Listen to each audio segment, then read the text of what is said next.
Let's now proceed with Section 14. Let's read the codal again. Section 14. No senator or member of the House of Representatives may personally appear as counsel before any court of justice or before the electoral tribunals or quasi-judicial and other administrative bodies. Neither shall he, directly or indirectly, be interested financially in any contract with or in any franchise or special privilege granted by the government or any subdivision, agency, instrumentality thereof, including any government-owned or controlled corporations, its subsidiary, during his term of office. He shall not intervene in any matter before any office of the government for his pecuniary benefit or where he may be called upon to act on account of his office.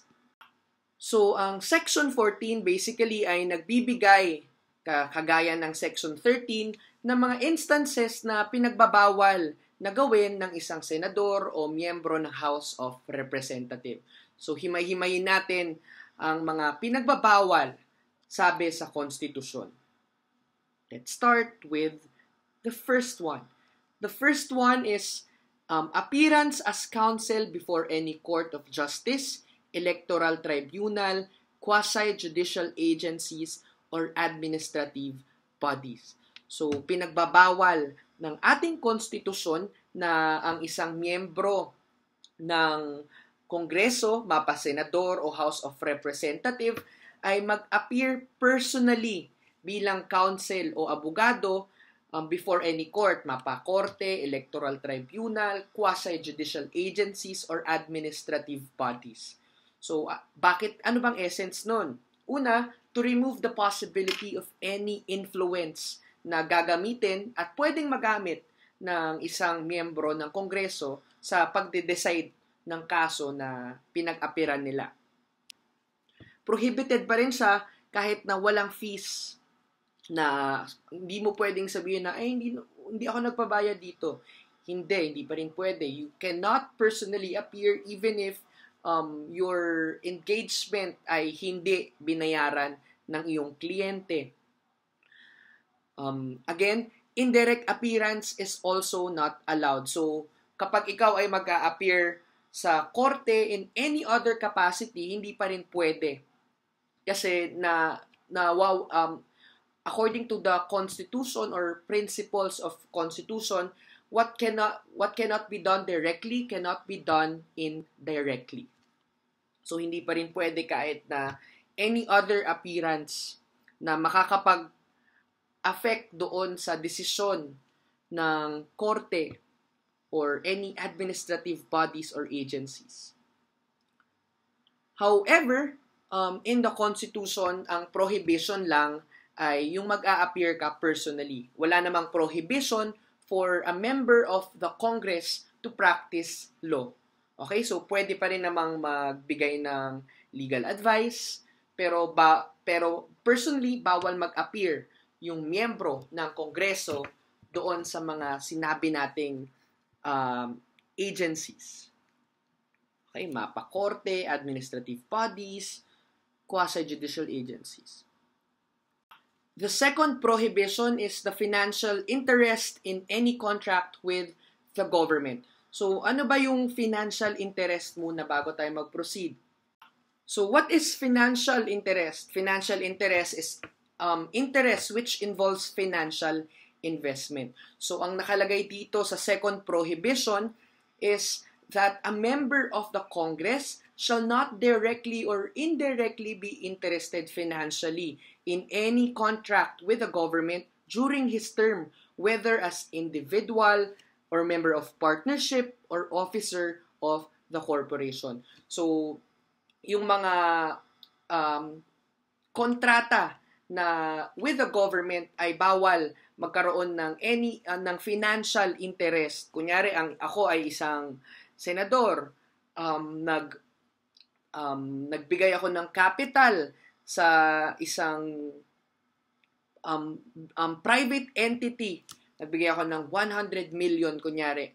Tapos yung private entity na yon ay nakipag-transact na nagkaroon ng kontrata sa gobyerno. Sabi ng konstitusyon, bawal ang financial interest in any contract with the government. Bakit? Ano bang essence nito? Ang pinagbabawal kasi o ang gustong ma-restrict ng ating konstitusyon ay magamit ng mga members ng Congress ang kanilang posisyon as members of the Congress para makuha yung government contracts, para ma-award sa kanila yung bidding ng mismong or any contract with the government. So, according to this principle, bawal directly or indirectly. So, kailan ba hanggang saan yung sinasabing indirect? Siyempre, pag directly, alam mo, ikaw mismo yung financially interested o yung nagbigay kunyari ng puhunan as the case may be. So, hanggang saan para masabing indirect yung financial interest mo? Okay? Sabi sa isang case decided by the Supreme Court, kapag spouse o asawa mo, indirect pa rin yan. So, kunyari, ako ay isang congressman, meron akong asawa, pag yung asawa ko yung financially interested into any government contract, basically, hindi pa rin yun pwede. It's still prohibited as stated in our Constitution. Because such prohibition applies to a spouse sa isang asawa. That's considered as indirect. However, such prohibition does not extend if contract is entered by the son or brother of the member of the Congress unless he was used as a dummy. Okay, example, kunyari ay isa akong senador, tapos ang aking best friend ay middle class, kunyari ay instantly nagkaroon ng isang malaking business na ang capital ay 500 million. So, yung 500 million na yun, nanggaling sa akin. So, basically, hindi naman talaga siya hindi naman yung best friend ko mismo yung may-ari, ginamit ko lang yung pangalan niya. So, that is, in layman's term, being used as a dummy. Okay? So, kahit na anak, kapatid, best friend ng isang miyembro ng Kongreso ang nakapangalan in any government contract, as long as he or she was used merely as a dummy, pinagbabawal pa rin po yan ng ating konstitusyon. Okay, so ang pangatlong principle na nakalagay sa Section 14 of the Constitution is the prohibition against financial interest in any special privilege granted by the government. So, yung pangalawa, involving any government contract, ito namang pangatlo ay financial interest in any special privilege or franchises granted by the government. Kunyari, okay, bago pala yun, let's define franchise. Ano bang ibig sabihin ng franchise?